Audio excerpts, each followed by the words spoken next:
So once again, man, the ops has taken it too far, yo. One of King Von's ops showed up at his grave site to disrespect him in the grave. So once again, man, the ops has taken it too far, yo. One of King Von's ops showed up at his grave site to disrespect him in the grave. Yo, we gotta stop this. This is insane. Like, come on, bro. Let that man rest in peace, bro. Catch you, I'm knocking you the f out. You already know that's happening.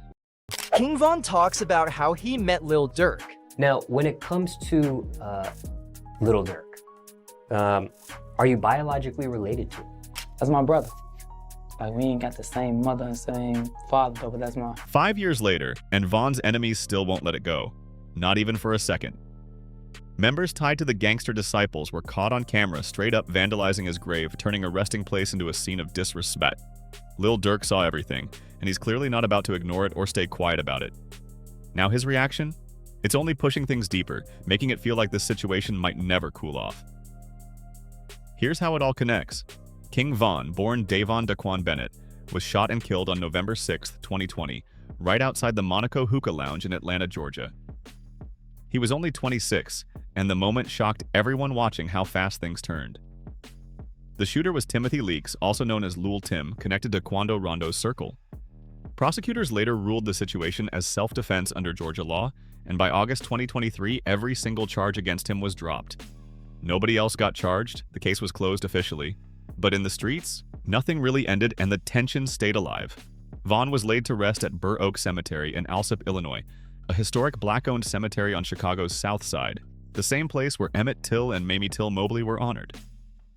Even before the ground fully settled, that gravesite became something bigger than expected. Part memorial for real fans showing love, and part target for rivals looking to send a message. Not long after Von's burial in November 2020, things took a dark turn that had people shocked. Unnamed rivals, often pointed to by drill pages as tied to the IK 5-1 Young Money set, reportedly tracked down his gravesite and allegedly tried to dig him up. Not just tagging it, not stepping on it, but actually trying to disturb the burial itself. That attempt didn't succeed, but the situation already crossed a serious line. The family reacted fast, moving with urgency to protect his resting place. Reports say 2 layers of concrete were poured around the casket to lock everything in tight. There were also claims that his remains may have been relocated or secured in a separate, unmarked location, while the public headstone at Burr Oak stayed for fans paying respect. People online started calling it a 2-grave setup, one visible marker acting like a decoy, while the real burial spot stayed protected and out of reach. That story spread everywhere and kept gaining traction over time, sounding more believable the more it circulated. The concrete may have stopped any physical damage, but it didn't stop people from showing up. Yeah, it's ugly. Is that strange, like, just to have the court basically just saying you can't be cool with one of your best friends? Yeah, because you know, it's like, I started this shit off with him. Like, he started it up for me and everything. Like, how people get to notice me. He bringing me to his interviews and pulling up a chair right here and letting me sit right there. But all that stuff is out for right now, which is unfortunate. That's what I'm saying. Then in late 2022 into early 2023, a Chicago rapper linked to 051, known as Avina Bankrolls, Pretty Avina, or Avina Money, posted herself standing right on top of Von's grave marker. The video exploded across TikTok, Instagram, and Reddit, and Bandman Kivo responded directly, saying they were going to find her. FBG Duck's mother stepped into the situation with her own response, posting a video while holding Duck's ashes, making it clear she wasn't backing down from anything. That moment set social media off all over again, with OTF affiliates reacting loudly and emotionally. Durk, though, stayed completely silent through all of it, not saying a single word publicly. Then, by mid-June 2025, things escalated even more. 051 Kiddo, a Chicago rapper who had done around 10 years behind bars and even shared a cell with Von in Cook County Jail, showed up at Burr Oak Cemetery. He stood over Von's grave, dissed OTF on camera, and made it clear he did more than just record a quick video. People across the community started describing the situation in a serious way, saying he disrespected the gravesite in a way that crossed every line. Kiddo later doubled down in follow-up posts, confirming enough details that many believed the reports were real. He claimed it was payback for years of diss tracks aimed at his side, and he stood firm on that message without backing off. What made it hit even harder was the history behind it. Reports say Von had once backed Kiddo up during a fight in Cook County, so this wasn't just a random rival pulling a stunt. This was someone with a past connection, now turning around and showing extreme disrespect years later. Clips and commentary channels covering everything in real time captured the outrage spreading fast, reflecting exactly how people in the community were reacting as it all unfolded. After everything went down, OTF and O Block affiliates pulled up to Burr Oak and cleaned the gravesite themselves, trying to restore some respect to the area. Meanwhile, voices in the scene weren't holding back at all. On Cam Capone news panels, Tay Capone and 600 Trigger called the whole stunt lame, cowardly, and straight-up clout-chasing at its worst. Sati's TV dropped coverage and the response flooded in fast with thousands of comments pouring in within hours. People were locked in, debating every angle, every move, every layer of disrespect. And through all of it, Durk, already sitting in federal custody at that time, stayed completely silent. Not a word, not a reaction. That's where things stand right now. A man loses his life in Atlanta, gets buried outside Chicago, and within weeks, rivals already found the location. Fast forward 5 years later, and they're still showing up, still turning a gravesite into a statement. It's not just about one moment, it's a pattern that never really stopped. To understand why Durk's silence actually speaks so loud and what it might be costing him to keep it, you have to look deeper than just the tension and the disrespect. This goes way back before fame, before deals, before any spotlight was involved. One of my favorite rappers ever was King Von. You had a great relationship with him, obviously. Yeah. Where were you when you got the call? We was in Houston. We was shooting a video, I think. He was one of the most talented guys on the planet. He had a whole image, you know what I'm saying, and he lived what he lived. He rapped about he lived, but he was good-hearted at the same time. Two people from the same block calling each other brothers long before the music industry ever came into the picture. Before King Von had songs charting, before viral stories had his name everywhere, before plaques and recognition, Davon Bennett was just 23, walking out of Cook County Jail in December 2017. He came out with a street reputation, a GED he earned while locked up, and stacks of handwritten lyrics somewhere between 50 and 80 pages filled during all that time inside. He had spent over 3.5 years in pretrial detention facing a first-degree murder charge. In December 2017, he was acquitted after a key witness changed their story and pulled back their testimony. No conviction, no clear path, no backup plan waiting. That's when Lil Durk stepped in and changed everything, and the bond they built from that moment ran way deeper than music or fame. That's Von right there getting asked a simple question, and the answer comes out instantly. No pause, no thinking twice. Not his label boss, not someone from the industry, not even someone putting him on. He said his brother. And that wasn't for show or for promotion. That was how Von really spoke every single time. Anytime Durk came up in interviews, there was zero hesitation, zero switching it up. That word, brother, stayed consistent, and it tells you exactly how deep that connection really went. That perspective shapes everything in this story. Durk and Von didn't just link through music, they came up in the same environment, tied to the same Black Disciples affiliated circles, both connected to the O Block area and Parkway Gardens on Chicago's South Side. That's a place where loyalty isn't optional, and the line between standing with your people and surviving day to day is extremely thin. That bond got tested during the years Von was locked up in Cook County Jail.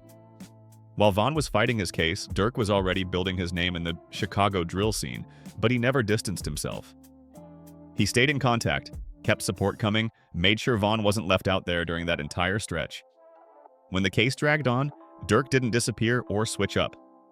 And the moment Von finally came home, things moved fast. Durk flew him out to Atlanta almost right away. In a March 2020 No Jumper interview, Von even spoke on a 2019 case they both caught that legally forced them apart, with a judge placing a no-contact order on them as co-defendants, turning their close bond into something risky on paper. Yeah, because Von's answer says everything without needing extra explanation. It shows just how much Durk had already been doing for him before any legal issues stepped in and complicated things. What's the story? What's your story? My story, I just got to jail for just beat a body in 2 attempts. So you was in jail for 2 murders? Yeah, 1 murder and 2 attempts. I just beat. How you beat that? What you mean? I mean, you didn't do it, clearly. When that court order hit, it didn't just separate 2 close friends, it cut Von off from his main connection to the rap world. Every early move he made, every look he got, every opportunity that started building his name came through being close to Durk. That wasn't just friendship, that was a whole foundation getting interrupted. And the way Durk handled the business side for Von, That stands out as one of the realest moves to ever come out of Chicago drill. No exaggeration. Multiple OTF affiliates have said, Von never even signed a formal contract. He reportedly laughed, pushed the paperwork aside, and made it clear he already saw himself as family, no signatures needed. Instead of forcing it, Durk respected that and still made sure Von was set up right. Reports say Von kept full ownership of his music and earned everything from it, with no label cut involved. That's almost unheard of, especially for someone just stepping into the industry with no professional experience at all. Before rap, Von hadn't recorded tracks or built a career, but what he did have was a natural storytelling ability that stood out instantly. His style was raw, detailed, and real in a way that grabbed attention fast. Durk saw that early, way before the spotlight fully hit, and he backed it heavy. Then everything started moving. Crazy Story, written without a beat on a bus from Atlanta to Chicago, blew up in 2018 and put eyes on him quick. Durk jumped on the remix, pushing it even further. By 2019, Grandson Volume 1 was charting on the Billboard 200, showing this wasn't just hype, it was real momentum. By October 30th, 2020, Welcome to O Block dropped and debuted at number 5. That moment should have been the start of something even bigger, but just 6 days later, everything changed. Durk was out in Houston filming a video when the news reached him, and the energy shifted instantly. And then Durk said something that really cuts through all the noise. He wasn't just talking about violence, he was pointing out what made Von different. It wasn't just what he had been through, it was how he could turn those experiences into music at the same time. That mix of reality and creativity is what made Von stand out. And it's why his name still carries weight even after everything that happened. Durk's public reaction after the news dropped was short but heavy. An Instagram post read, "My twin gone. I love you, baby bro." He posted a photo of Von with about 3 the hard way collage. Even NLE Choppa got involved publicly, saying he personally urged Durk not to retaliate. But Durk stayed silent, holding it in. Everything that followed, the grave visits, the cleanup crews, even the federal charges built off that moment on what was actually lost when Von died. It wasn't just music, it wasn't just fame, it was the real people around him feeling that loss. And the war that's been raging, it never pauses to let anyone grieve in peace. The beef behind the grave runs way deeper than online clout or rap rivalry. This isn't a feud that just spiraled out of hand. It's an active, streets-level war between the gangster disciples and black disciples that's been burning since 1974, and the Burr Oak Cemetery disrespects? They're just the latest, most visible chapter in a conflict that was already decades old before Von was even born. So Lil Durk just sat down with DJ Academics for an off-the-record interview, and of course, your boy's name got brought up. Academics actually asked Lil Durk what he thought of these rumors that King Von is a serial killer. Honestly, I ain't watched the documentary. 'Cause I know it's cap. But he didn't even watch it, so how are you gonna know it's all cap? Here's the origin, 1969. 2 dangerous crews linked up David Barksdale's Black. Disciples joined forces with Larry Hoover's Supreme Gangsters to form the Black Gangster Disciple Nation. For a moment, they were unified, but that unity shattered when Barksdale died in September 1974 from complications following an assassination attempt. The split would set the stage for decades of rivalry that eventually touches the story of Von, Durk, and Burr Oak itself. 6 years after Barksdale's death, his loyalists splintered off and formed the decentralized Black Disciples, keeping his memory alive. Meanwhile, Hoover, already locked up, built the corporate, hierarchical gangster disciples under the Folk Nation umbrella. That split didn't just create 2 groups, it ignited a full-blown war over territory and drug money across Chicago's South Side neighborhoods like Englewood, Roseland, and Woodlawn, and that fight never truly stopped. By 1991, a single killing would spiral into 200 murders over 4 years. The crack era poured gasoline on every pre-existing grievance between these crews. By the time King Von was old enough to walk O Block, all of that history, the blood, the grudges, the alliances, was already cemented into the streets beneath his feet.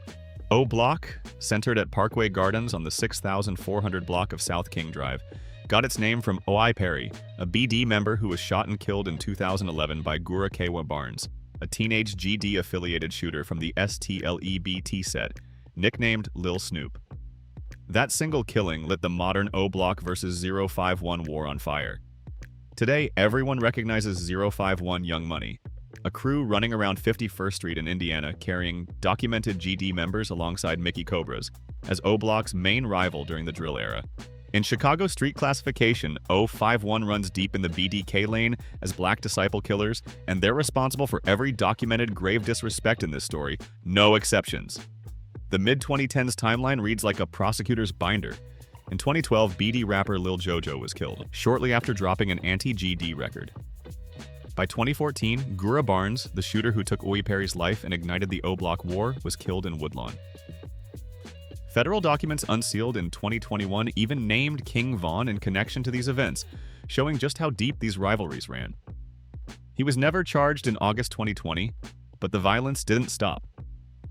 FBG Duck, an IGD-affiliated rapper who made a career out of disrespecting O-Block on tracks like Dead Bitch, was ambushed and killed on Chicago's Gold Coast.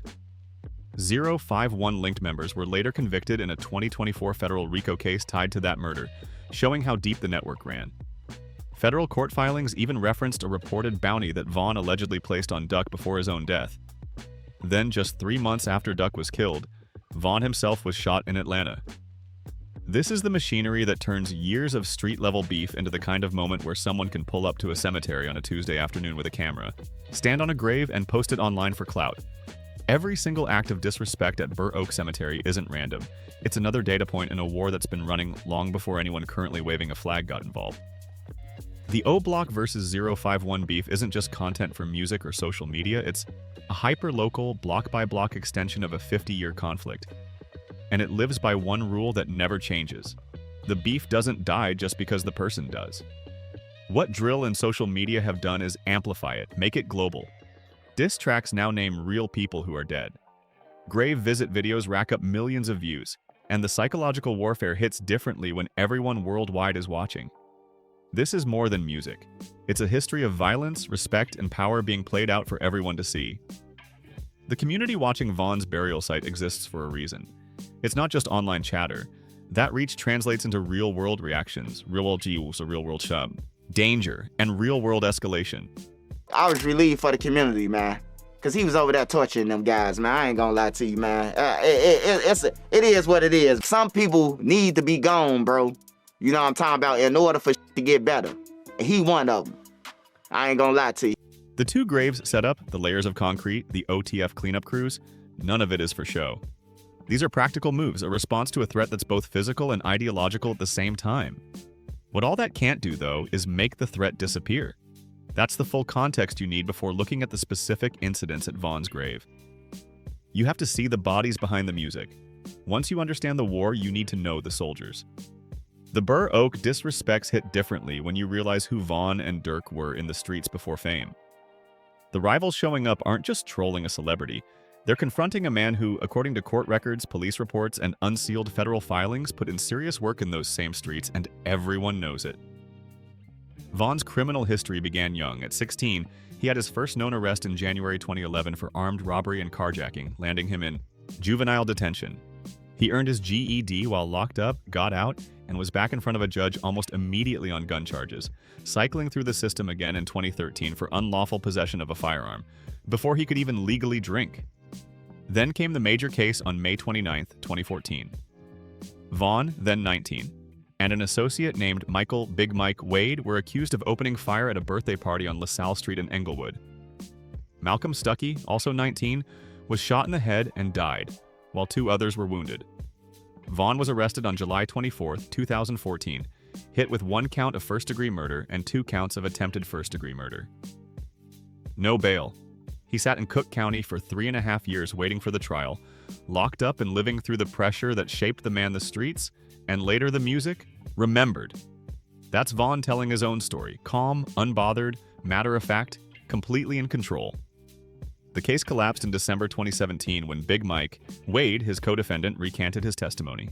Wade himself was later convicted of aggravated battery with a firearm and sentenced to 28 years, while Vaughn walked out acquitted. Not exonerated, not proven innocent, the way a press release might say it. Acquitted. In Chicago street language, that means the jury couldn't convict, but it doesn't mean the block forgot what they already knew. The Englewood party shooting was only one chapter of what people say Vaughn's alleged body count looked like behind the scenes. In April 2014, the same year as the party shooting, Akira K.Y. Barnes was killed in Woodlawn. Barnes, just 17, was GD affiliated and feared on the streets for an alleged kill count that included Oyi Perry, the man O Block is named after. Police initially questioned Vaughn as a person of interest, but he gave alibis, no charges were filed, and the case went cold publicly. That said, it didn't stay cold in the federal files. In 2021, unsealed Chicago police, department documents tied to the FBG Duck murder. RICO case named Vaughn as the person who allegedly stood over the wounded Barnes and fired multiple additional shots while her brother watched. Prosecutors leaned on this in building the broader O Block versus GD narrative. Vaughn was never charged, and by the time those documents surfaced, he was already gone. This is the real background the ops are celebrating every time they show up at Burr Oak. Not the music, but the history that predates it all. In 2023, filmmaker Trap Laura dropped a documentary titled King Vaughn, rap's first serial killer, diving into this side of the story, showing how the streets shaped the legend before the charts ever did. The documentary ran over 3 hours and pulled in millions of views, building its case around the claim that Vaughn met the FBI's technical definition of a serial killer. I was in a tough position with the 6ix9ine thing. 6ix9ine was somebody who, he showed me a lot of love, especially early on during his career. But I felt like with you and him, and especially Vaughn passing away, it got personal. And I just remember even thinking, I'm like, I understand playing the media side and you're trying to be neutral. Like if you said anything, I'm gonna post it. 3 or more murders over time with a cooling off period in between, often driven by psychological gratification. It pointed to a pattern of alleged killings.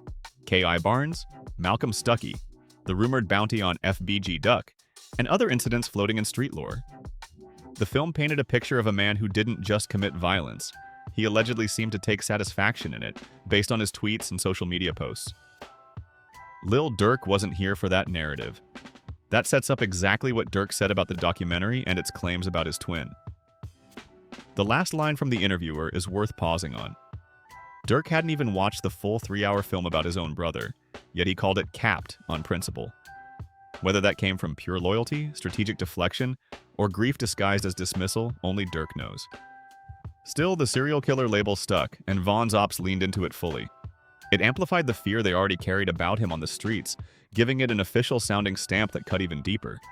One person who had spent real time in the EHC trenches with Vaughn, who knew him in the same community he grew up in, went on record saying they weren't just unmoved by his death, they were unmoved in a way that made Burr Oak a site loaded with tension even years later. They were relieved. This came from someone who knew Vaughn personally, describing how the streets saw him. Not as a rapper, not as a celebrity, but as a real-time threat. Someone whose presence alone carried weight. That quote, coming from someone who wasn't Vaughn's enemy but wasn't fully an ally either, speaks louder about the influence Vaughn held in the streets than any platinum plaque ever could. And it also explains why the Burr Oak grave visits keep happening. For a certain part of Chicago, that cemetery isn't just a resting place, it's proof, a confirmation of everything Vaughn represented. Durk's history follows a similar track. Gun charges, gang ties, serious felony cases. Some dropped, some never reaching conviction. His first major adult charge came in October 2011. Multiple gun charges in Chicago that were pleaded down to aggravated unlawful use of a weapon, serving roughly 3 months before bond. In June 2013, police caught him tossing a loaded handgun into his car. When they approached him in Englewood, he pleaded guilty to 2 felony gun charges and got 18 months probation. By November 2014, he faced more gun felonies tied to a homicide investigation. Those charges lingered for years before being dropped in 2017. Then came the 2019 Atlanta case he shared with Vaughn. 5 felonies including criminal attempt to commit murder, aggravated assault, gang activity charges, and 2 separate firearm counts. He surrendered, posted $300,000 bond, and spent years waiting on a resolution. Fulton County DA Fannie Willis ultimately dropped all charges in October 2022 for insufficient evidence and prosecutorial discretion. By that point, Vaughn was already gone. What stands out when looking at the combined paper trail of both of them? Even when people are like they're disrespecting, that's like your bro. You know what I mean? So like, but it's like, what I'm gonna do? You think I'm finna hop on there and tell you I'm finna kill you? You think I'm finna do an interview? When I catch you, you already know that's happening. So it's like, I play my game. I just sit back, watch. Vaughn and Durk lived through serious street-level consequences before fame, and every act, every charge, every confrontation adds context to why the Burr Oak graves carry so much weight, and why the streets never forget. It's not just the length of it, It's what it shows about the world they were navigating. A place where violence in the rap industry isn't a metaphor, a stage act, or a music video prop. It's real, recurring, and often fatal. Studies from the mid-2000s show hip-hop artists face a homicide rate 5 to 32 times higher than musicians in any other genre. Victims usually average 25 to 30 years old. Von was 26, right in the middle of that statistic. Durk's approach to people disrespecting King Von has always been about restraint. It's about what he refuses to do. Say anything in public. In a 2023 interview with DJ Academics, before his federal arrest flipped everything in 2024, he explained this logic in detail. He was asked directly about the constant pressure from fans and rivals to respond publicly to anyone using Von's death to come at him. The conversation singled out 6ix9ine trying to push buttons, but the principle Durk laid out applies to anyone who has ever stood over that Burr Oak grave with a phone in hand. The provocation in that moment was about 6ix9ine, but pay attention to how Durk frames the broader dynamic. The way disrespect tied to Von hits differently for him. He isn't pretending it doesn't land. He's saying it does, but what he chooses to do with that feeling, how he channels it, is what makes the entire situation so calculated and intense. It's the strategy behind silence, not weakness, that defines his response. Durk is breaking down how he sees the game behind every single provocation. Even staying neutral can feed the cycle. It gives the op content, keeps the back and forth alive, and fuels drama in spaces where nobody actually benefits. He refuses to play that way. DJ Academics pushes, "They're disrespecting your brother. How does that not demand something from you out loud?" Durk's answer is direct. The alternative to making noise publicly isn't doing nothing. It's doing something that doesn't get announced first. I play my game. That line hits differently in 2025 and 2026 than it would have back in 2023. By the time the worst of the Burr Oak grave disrespects were being filmed and posted, Durk was already in federal custody, and the indictment against him suggests that whatever moves he'd been making on the streets may have already been set in motion before anyone caught on. It's like I'm so jaded now that it's just not unexpected. It's just like a matter of time is the way I look at it with these folks. I mean, you're rich, you're successful, just put it behind you for the love of God. But sometimes people just can't. And so I felt bad, talked to Durk about it and all that kind of stuff. But what did Durk say when you talked to him? I mean, that's his good friend. I mean, he's hurt. On October 24th, 2024, U.S. Marshals arrested Durk near Miami International Airport. Prosecutors alleged he had booked international flights to Dubai and Italy, which they characterized as a potential attempt to flee. He was charged under a federal superseding indictment out of the Central District of California, showing that even behind the scenes, his game was far from over and already in motion while the world watched the chaos unfold online. Conspiracy to commit murder for hire resulting in death. That's the government's allegation against Durk, claiming that in retaliation for Von's death, he put a bounty on Quando Rondo's head. According to prosecutors, OTF members acting on those orders tracked Rondo to a Los Angeles gas station on August 19, 2022, fired at least 18 rounds into his vehicle, and instead hit his cousin, Ella Little P.A.B. Robinson. Robinson died at the scene. Rondo walked away unharmed. Durk has pleaded not guilty and maintains he had nothing to do with it. The trial has been delayed multiple times because of the case's massive scope and is currently scheduled for August 2026. Life in prison is on the table if he's convicted. Durk's former attorney, Manny Aurora, who helped him beat the 2019 Atlanta case, spoke out after Von's death, giving a rare glimpse into the other side of the story. Aurora described the exhaustion of watching people he represented climb out of nothing, only to end up trapped in the same cycle of danger and loss. It always leads back to this world. He also talked to Durk about Von being gone, and when asked what Durk actually said, the answer is as honest and documented as anything from someone connected to him. It's the clearest picture anyone has on record of how he really processed that loss, without spin or over-exaggeration, showing the depth of loyalty, grief, and calculation that defines his moves. Hurt. Not plotting, not scheming. Hurt. That's the documented internal reaction from someone who sat across from Durk and asked him directly. And now, years later, the federal government is in court arguing that the same hurt sparked a murder-for-hire plot stretching all the way from Chicago to Los Angeles. Durk says that's not true. What is clear is this: the ops showing up to Burr Oak Cemetery with cameras aren't there for music, they're there for a reaction, a tweet, a threat, a headline.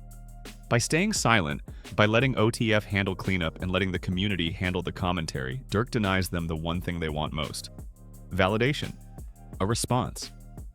In a world where a 30-second YouTube clip of someone standing on a grave can pull millions of views, giving them nothing is the most devastating move of all. Durk sits in federal detention at the Metropolitan Detention Center in Los Angeles. The trial is months away. The grave is still being watched. The story is still moving. The man who pulled up a chair for Vaughn at the Breakfast Club, who flew him to Atlanta the day he got out, who was in a Houston studio when the call came through, he hasn't said a single public word about what keeps happening at that grave. Make of the silence what you will, but understand what it's built on: hurt, loyalty, and strategy. If you found this breakdown eye-opening, make sure to like this video, subscribe, and check out the suggested cards on your screen for more deep dives into the stories shaping Chicago's streets and music world.